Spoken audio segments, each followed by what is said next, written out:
شفتوا كده الحاجه دي بتريق على مين؟ شوفوا كده.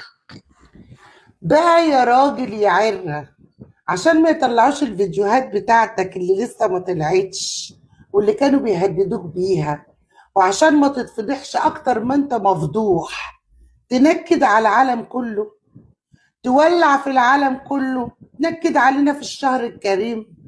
حسبي الله ونعم الوكيل فيك. روح ان شاء الله ما يطلع عليك صبح، ان شاء الله الطفح الجلدي اللي طالع في قفاك ده ينتشر في كل جسمك، ما يلاقولوش حل ولا يلاقوله علاج.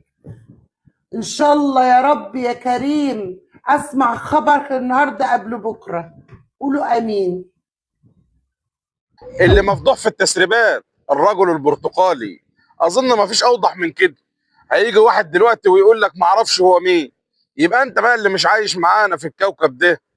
ابعتها له بصاروخين يمكن يفهم.